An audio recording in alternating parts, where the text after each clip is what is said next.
The captain returns, but the LA Kings can't find a way to win in Nashville despite winning most of the battles. That and more on this edition of Locked On LA Kings.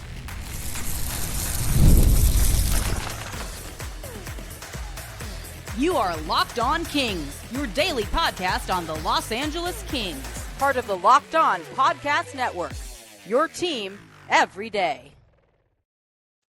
Hey, Kings fans, welcome to Locked On LA Kings, part of the Locked On Podcast Network, your team every day. Thanks for making Locked On LA Kings your first listen every day. We are free and available wherever you get your podcasts and on YouTube. Today's episode is brought to you by Gametime. Download the Gametime app, create an account, and use the code LOCKEDONNHL for $20 off your first purchase. I'm Eddie Garcia, your host of Locked On LA Kings. I've worked in sports media for the past 30 years. Also one of the co-hosts of Locked On NHL Game Night, a nightly podcast and YouTube show that wraps up the night in the NHL, and a passionate LA Kings fan for over 30 years. The LA Kings played Game 9 of the season, Game 3 of their 5-game road trip in Nashville against the Predators. The Kings had won the first 2 games of their road trip in overtime. Big news going into this game, the return of Kings captain Anze Kopitar after missing 4 games with a lower body injury. And his return meant for the first time this season, we would see what the Kings' full lineup looked like for the first time. So, with Kopitar back in, he was on the top line with Andrei Kuzmenko and Adrian Kempe. We would see Alex Laferriere back on the second line on the wing with Quentin Byfield and Kevin Fiala. He was playing center briefly on the top line. The third line remaining untouched, Philip Deneau with Trevor Moore and Warren Fogle. Joel Armia back on the fourth line. He had been playing wing on the second line with Corey Perry and Alex Turcotte. First time we've seen that fourth line play together. The defensive pairings were the same. Dumoulin and Doughty, Edmondson and Clark, Anderson and Ceci. And Darcy Kemper would get the start in net with the Kings playing back-to-back games over the weekend. So he gets the assignment in the first game. Anton Forsberg will play in the second game. We'll talk about that later. But this is the first time this season we've seen the Kings lineup as far as what we thought it would be going into the season. Remember, Corey Perry was hurt before the season started. Then Kopitar gets hurt when Perry comes back. So this is the first time we've seen what we thought would be the Kings lineup to start the season so far this season. Well, the Kings started well in this one, had a lot of scoring chances, had some good zone time, shots on goal, but they still found a way to let this game ultimately slip through their fingers in a 5-4 shootout loss. Now, there have been games of the Kings where I was happy they were able to get a point out of it. This was not one of those games. Yes, 1 point is better than none, but the Kings should feel very dissatisfied with this result. I know I do. They absolutely were the better team. They should have found a way to get 2 points out of this game. They did not. As far as the game stats in this one, again, Nashville wins at 5-4 in a shootout. Shots on goal heavily favored the Kings, 40-25. Special teams, neither team was able to take advantage of power play opportunities. The Kings were 0 for 3. That included back-to-back power play opportunities late in the third period, while Nashville was 0 for 2. That included a power play in overtime. Face-offs, not good for the Kings, 44.9% to Nashville's 55.1%. Hits favored Nashville 23-11. Block shots favored the Predators 19-8. So the big takeaway from me from this game was the Kings were the better team. Now, I will give credit where credit is due. I thought Nashville goalie UC Saros was very good, but not so good. The Kings shouldn't have found a way to win this game. The Kings failed to convert on some good scoring chances, but most importantly, 3 of the goals they allowed were very preventable. The offensive game was probably one of the best games of the season, but when you have those defensive lapses that lead directly to goals, it can erase a lot of the good things that you do because you're basically allowing the other team to score goals and either get a point or win 2 points. The Kings played 2 very solid defensive games before this one. This game, they took a step back in that regard, which was very disappointing. And that ultimately cost them 2 points. This game was very frustrating and very disappointing, despite the fact that there were definitely some good things in this one, especially offensively from the Kings. I thought seeing this full lineup for the first time did show some pretty exciting possibilities as far as the depth from the forwards. Now, we'll get more into the individual performances coming up, but I thought the Kings did a really good job of rolling 4 lines. I thought the bottom 6 looked particularly strong. The third line, the Philip Deneau line, was really good all night.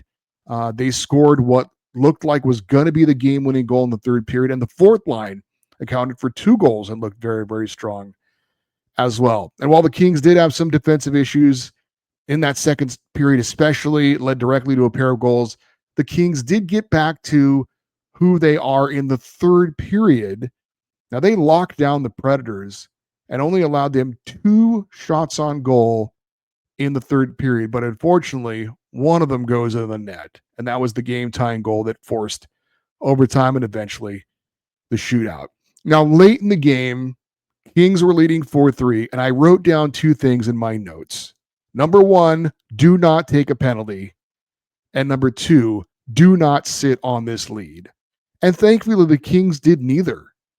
So that was a good sign, and we need to see that going forward. Unfortunately, it still didn't lead to a win.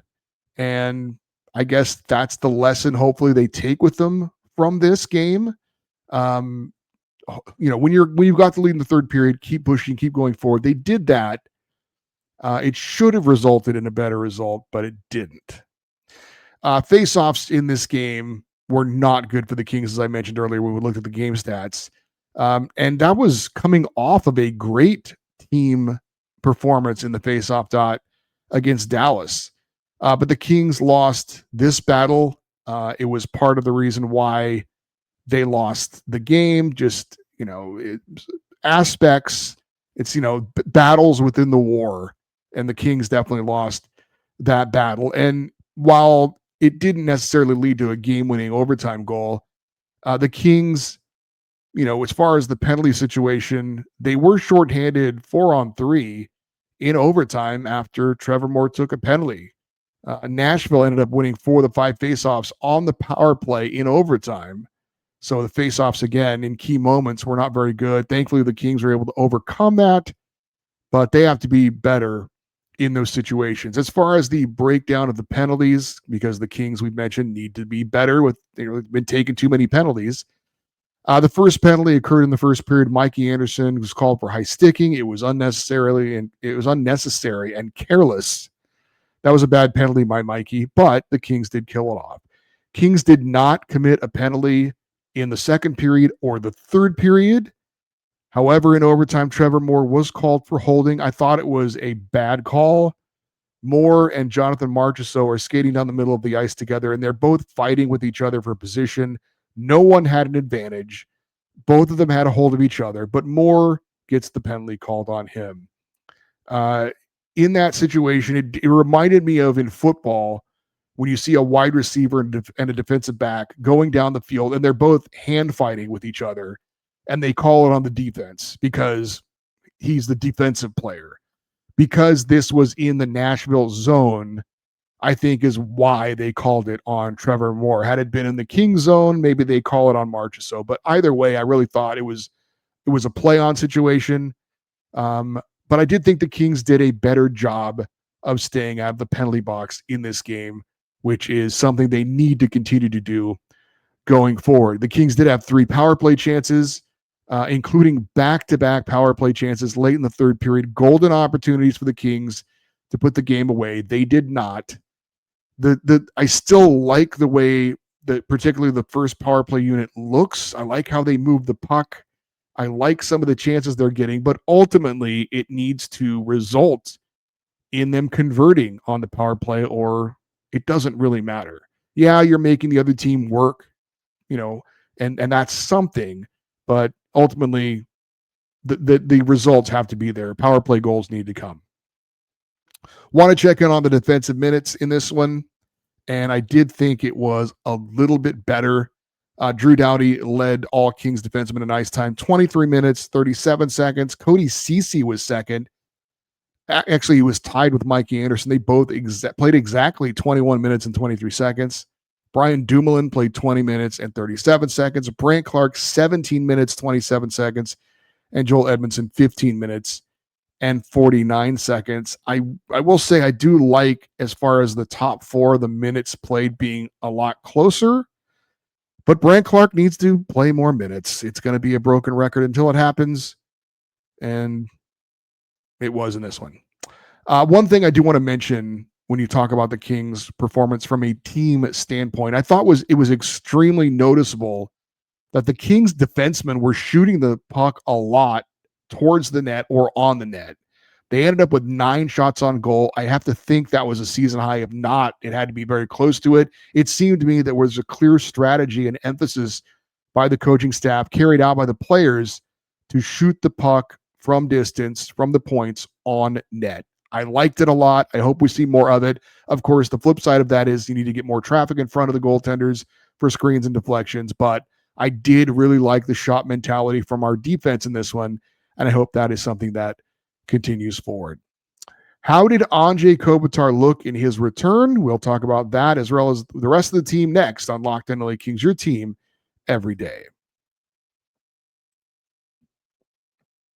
Let's be real. Making excuses doesn't solve anything. We've all heard them before. It's just stress. I'm tired, or it happens to everyone sometimes. But when it comes to performance, sometimes your body needs a little extra support. And that's where Rugiet comes in. Rugiet.com offers fast-acting, doctor-prescribed treatments for ED designed to help you stop making excuses and start making moves. Rugiet makes it easy to get started. You just connect with a board-certified doctor, 100% online, no awkward waiting rooms or in-person appointments. If prescribed, your treatment ships discreetly straight to your door. The process is fast, simple, and private, and it's all handled by real doctors. It's about confidence, connection, and getting back to moments that matter. Visit Rugiet.com. That's Rugiet.com/LockedOnNHL, and you'll get 15% off your first order. That's Rugiet.com/LockedOnNHL, Rugiet.com/LockedOnNHL. Don't forget to use our code LockedOnNHL so they know that we sent you. Rugiet, stop making excuses and start making moves. Obviously, hockey season is officially here, and nothing beats being in the arena for a game, but let's be real, getting tickets sometimes can be a total headache. Between waiting in queues, surprise fees, and prices that jump right before checkout, it's easy to get frustrated when all you want to do is cheer on your team. That's where Gametime comes in, the app that gives fans the advantage. It's your ultimate life hack for scoring amazing NHL tickets fast, easy, and stress-free. I love that what you see is what you pay, no hidden fees at checkout. Plus, I can see exactly what my view looks like before I buy my tickets with their in-app seat view feature. Their zone deals are a game changer. You pick the section, Gametime picks your seats, and you save big. You can even find NHL tickets for under $25. Take the guesswork out of buying NHL tickets with Gametime. Download the Gametime app, create an account, and use the code LOCKEDONNHL. You'll get $20 off your first purchase. Terms apply. That's code LOCKEDONNHL for $20 off. Swipe, tap, ticket, go. All right, let's get into some of the individual performances for the Kings in their 5-4 shootout loss to the Predators. We talked about the Kings lineup. Darcy Kuemper in net in this one. He allowed 4 goals on 25 shots. He allowed 4 of the 9 shooters that he faced in the shootout to score. The first goal he allowed was a wrist shot from some distance. It was straight on from above the faceoff circle. May have been slightly screened, but it was from so far out that I think he had time to adjust to it. And he had it, but he thought that he had kind of had it squeezed, and it slipped past him, was sitting on the goal line, and eventually tapped in. I thought this was a very stoppable shot. To me, that one's on Darcy Kuemper. He needs to make that save. The second goal was not on Kuemper. Defenseman Brian Dumoulin found himself in an odd position. He was chasing down a puck that was dumped in for a breakaway chance. However, he didn't win the race. The puck is then taken the other way. And when a defenseman gets up the ice like that, one of his teammates has to cover for him. And Adrian Kempe was the last forward back. He was with Drew Doughty, and Kempe just flat out didn't help. And I don't know why. Kempe is usually a very reliable defensive forward, but he didn't get back. Doughty stepped up, didn't intercept the pass. It led to a 2-on-0, and Kuemper was totally left hung out to dry. Third goal, the Predators are skating the puck up the ice. The Kings have 3 players back. Doughty and Edmondson are near the boards, and Kempe's in the middle of the ice, and Kempe just lets the Nashville players skate right past him. He splits the defense, he goes strong to the net, and he scores. Now, both Doughty and Edmondson collapsed on the player a little bit late. Maybe they could have done a better job getting to him, but Kempe leaving him alone to skate right down a dangerous part of the ice was how it started. And those were 2 really uncharacteristic moments from Adrian Kempe. As I've said, he's a very good defensive forward. So I don't know what happened, if it was a miscommunication, if he just hesitated for a moment, but I thought he was one of the key culprits, unfortunately, in 2 of the big goals for the Nashville Predators. As for the 4th shot on goal, some bad luck in that one for Darcy Kuemper. The puck was in the slot. It was in a dangerous area, but Kevin Fiala gets his stick in as the shot's being taken. It deflects off his stick and then just flutters past Darcy Kuemper, kind of like a knuckle puck. So that one's tough luck. So all in all, I thought the first goal was a bad goal. Kuemper should have stopped that one. The rest of them, either bad defense or tough luck. Anze Kopitar, obviously, was great to see the captain back. Great to see the Kings finally being able to put that lineup on the ice that we thought they would have to start the season because Kopitar was back. That said, I thought Kopi was a bit rusty, just a little bit off here and there. He didn't have a bad game, but I would say, again, just a little bit off. And I think particularly he did have a bad game in the faceoff circle. I mentioned that Nashville won 4 of 5 faceoffs on their power play in overtime, and they were all against Anze Kopitar. Overall, Kopi took 20 faceoffs. He lost 13 of them. I got to think that was by far his worst night this season in the faceoff circle. Again, typically not like him. So I would speculate that he was just maybe a little bit off on his timing after missing the 4 games. Kopitar played 19 minutes, 57 seconds. He didn't have a point in the game. Did have a couple of decent scoring chances. He wasn't bad, but again, just maybe a little bit rusty. Still very happy to have him back. And the Kings having their full lineup, I think, is a very good thing going forward. Adrian Kempe, I mentioned his uncharacteristically bad defensive game. He did have the Kings' first goal in this one, a perfectly placed shot into the top right corner of the net.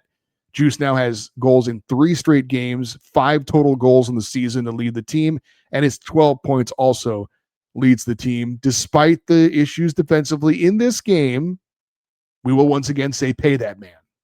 And we're going to have more on that coming up.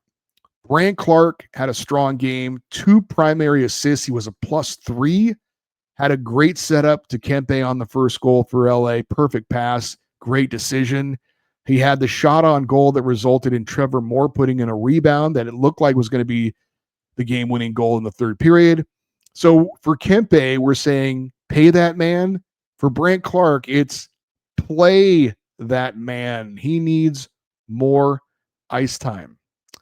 Corey Perry and Joel Armia, the Kings, 2/3 of the Kings' 4th line now, both scored goals in this one. Perry gets his 2nd as a King, Armia his 1st. Armia skates the puck around the back of the net, passes it in front to Perry, who was in front. It goes off of Nashville defenseman's skate and in. That tied the game 2-2. Minutes later, Armia skates the puck into the zone, made a very nice little backhand pass over to Perry, who deflects it in on a 2-on-1 for Corey Perry, career goal number 450. I was excited to see Armia and Perry together on that 4th line, and certainly in their first game together, they did not disappoint. Armia was the only Kings forward that had a multi-point night with a goal and an assist. By the way, Perry was playing on the top power play unit while Kopitar was out. He was moved off of that and was playing on the 2nd power play unit in this one. The final Kings goal was scored by Trevor Moore. He put in a Brandt Clark shot from a tough angle. Very nice goal. His 3rd of the season. Moore and Fogle and Deneau were the Kings' best line in this one, and Philip Deneau got robbed of a goal by one of the Predators players who was laying in the crease. The puck went, it got stopped by the player's glove. Didn't cover it because that's a penalty shot, but tough luck there for Deneau. But I thought his line was really, really good all night. Kevin Fiala, I thought, was pretty invisible in this game. He had a few bad turnovers as well. I think a lot of Kevin. I think he has some elite skills. He just needs to give more. Not just points or goals. He just needs to be more active, more dangerous, more noticeable. Needs to do a better job managing the puck, and he needs to be a factor on the Kings power play. That's probably where he's most dangerous, but he just wasn't giving that much in this game. I'm not saying he wasn't trying, but he just didn't have a very good game. I did want to say something about Cody Ceci. I do see a lot of complaints online about how slow he is or how he doesn't move the puck out of the zone quickly, and some of that is true, but we shouldn't ignore what his strengths are. When the puck is in the corners or behind the net, see how many times Cody Ceci wins those battles and gets the puck in the Kings' possession using his size and his strength. I thought he was noticeable in this game doing that. Okay, what is going on with the Kings shootout lineup in this one? We will talk about that next here on Locked On LA Kings, your team every day. The NFL season's here, and FanDuel is making sure you're ready for kickoff with a can't-miss offer. Right now, new customers can bet just $5, and if your bet wins, you get $300 in bonus bets to use across the app. I love using FanDuel because it fits however you like to bet. Player props, building a same-game parlay, even jumping in live as the action is unfolding. It makes every game more exciting, whether you're watching your team or just keeping an eye on your fantasy lineup. It is quick, easy, and the best way to add a little more energy to your Sunday. So are you ready to play? Download the FanDuel app now by visiting FanDuel.com to get started. That's FanDuel.com to place your first $5 bet. I do want to talk about the shootout in this one. And frankly, it shouldn't have got to that. In my opinion, the Kings should have been able to take care of this game in regulation, but it did. And I don't know if it's Jim Hiller or Newell Brown who handles the forwards, but there were some questionable choices in the Kings shootout lineup. It ended up going 9 rounds, so that ended up being important.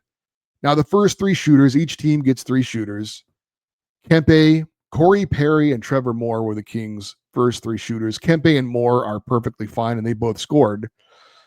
I was surprised for Corey Perry. I will say he had a nice backhand that went right off the crossbar. So, okay. But then after that, because the Kings went second in the shootout, after that, if they score a goal after Nashville failed to score, the Kings win the game. So, up next, we had Quentin Byfield. All right. After that, we had Andrei Kuzmenko. Okay. Then the Kings sent out Philip Deneau. I don't get that selection at all. That should have been Kevin Fiala. Fiala scored to keep it going. Warren Foegele was next, and then Joel Armia. So I believe, first off, that despite Kevin Fiala's overall game against Nashville, that shouldn't matter when it comes to the shootout. You have your most skilled shootout players, your most dangerous shooters take those shots, and Kevin Fiala is one of those guys. I think he should have been in the top 3 shooters, but okay. I think he should have gone before Kuzmenko, but he definitely should be selected to go before Philip Deneau. And I like Philip Deneau. He has his strengths and his weaknesses. One of his strengths is not his finishing shot. He would probably be one of the last forwards I would pick in the shootout. And while we're talking about it, why is Brandt Clark not getting a chance here? When it goes 9 rounds, are there really 9 other players that are more skilled and creative than Brandt Clark that should be given a chance? I would rather have Brandt Clark taking a shootout attempt over Philip Deneau or Warren Foegele or Joel Armia. He's creative. He's young. Those younger players, like the younger generation of players, they work on those shootouts in practice, just, kind of playing around and goofing around and trying to show off, to their friends. So I thought the Deneau choice was a really bad choice. I don't know who made that decision. Foegele and Armia, I mean, I didn't care for those either, really. But I would rather have them than Philip Deneau. It's just not something that Deneau does well. And sometimes I know coaches will pick a guy who scores a goal in a game, and Armia scored a goal in the game. But I mean, honestly, I think Alex Laferriere or Alex Turcotte are better choices than Fogle or Armia or Deneau. I tried to look online to see if I could find out the success rate of Kings players in the shootout. I couldn't find that information. Maybe it's out there somewhere. I'm sure the coaches have that information. I certainly would think, and maybe they go off those numbers, and maybe I would be very surprised by some of the numbers. I don't know, but I just can't imagine Philip Deneau has been great in shootouts. Like I said, Kevin Fiala needs to be one of the top Kings players used in the shootout. He needs to be in the top 5 every time. And I thought it was a terrible idea to give Philip Deneau the shot over Kevin Fiala. I did want to give a shout out to a Kings fan. On X, he is at Kawasaki Rue. His title is not Alex Laferriere. So he was apparently at the game in Nashville, and he was right by the Kings bench, and he had a sign that I happened to see when the Kings were going off the ice into the locker room in between periods, and his sign said, quote, "Give Kempe his," and then it was several dollar signs. I took a picture of it from the TV broadcast. I put it on X. I reposted it with the picture, and he responded to that post and said, "Hey, that was me," and then he showed me a picture that he took of the poster, like an up close picture, and it looked legit. So he said he's going to send in an email for the feedback show this week and talk about his experience on the bench with his sign. So I don't know if my comment about Kings fans taking signs to the games that say "pay that man" or "pay Kempe" or something like that, I don't know if I inspired that, but either way, that was well done.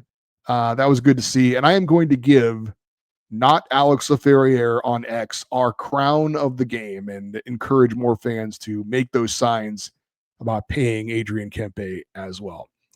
I did want to mention real quick, the Ontario Reign won their last game Friday night 5-2 over the Abbotsford Canucks. It was the Reign's first road game of the season. Andre Lee had 2 goals, numbers 2 and 3 on the season for him. Taylor Ward had 2 goals, his first 2 of the year, and Glenn Gaudin had 1 as well. Reign outscored the Canucks 3-1 in the third period. Phoenix Copley made his first start of the year. He allowed 2 goals on 26 shots in the victory. Reign will face the Canucks on the road again on Sunday, 3 p.m. Pacific time. Ontario now 3-1-1 on the season. And the LA Kings are right back in action on Sunday as well. They're in Chicago to face the Blackhawks. Anton Forsberg gets the start in net for that one, hoping for a better Kings result than we saw in Nashville. Face-off set for 4 p.m. Pacific time on Sunday. And for you everydayers, those who listen and watch Locked On LA Kings every day, our next show will be a recap of the Kings Blackhawks game. It'll be posted late Sunday night, and it'll be there early Monday morning for you to enjoy. As always, if you want to send an email in for the show for any reason, weekly fan feedback show or something else, the email address is lockedoneddie@gmail.com, EDDIE. You're always welcome to post your thoughts if you're watching on YouTube in the comments section. Stay connected with the show on social media, X, Twitter, Instagram, TikTok. We're at Locked On LA Kings. And if you'd like some extra Kings content, fan chats, exclusive game previews, you can send me an email, lakingsextra@gmail.com, and we'll send you that information. I'm Eddie Garcia. Thank you for listening and watching Locked On LA Kings, part of the Locked On Podcast Network, your team every day. Have a great rest of your day. We'll talk to you next time. And as always, go Kings, go.